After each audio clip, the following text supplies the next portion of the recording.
সুপ্রিয় দর্শক মণ্ডলী, মাউন্ট টাইমসে স্বাগতম।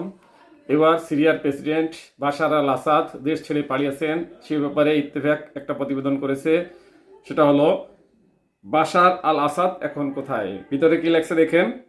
সিরিয়ার স্বৈরশাসক বাশার আল আসাদ দেশ ছেড়ে পালিয়েছেন এবং সিরিয়া এখন মুক্ত বলে ঘোষণা করেছে দেশটির বিদ্রোহীরা।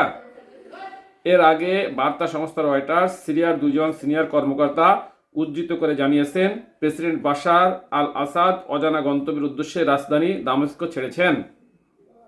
রয়টার্স প্রতিবেদনে বলা হয়েছে, সিরিয়ার বিদ্রোহীরা যখন দামেস্ক প্রবেশ করছে সেই সময় দামেস্ক বিমানবন্দর থেকে একটি উড়োজাহাজ ৭৫ আকাশে উঠতে দেখা যায়। ফ্লাইট রাইডার ২৪ বলেছে, সিরিয়ান এয়ার 9218 ফ্লাইটটি দামেস্ক থেকে উড়াল দেওয়া সর্বশেষ ফ্লাইট। স্বাধীন সংস্থা ফ্লাইট রাইডার ২৪ বিশ্বজুড়ে উড়োজাহাজ চলাচলের উপর নজর রাখে এবং তাদের ওয়েবসাইটে বর্ণিত মানচিত্রে আকারে সে তথ্য প্রদান করে।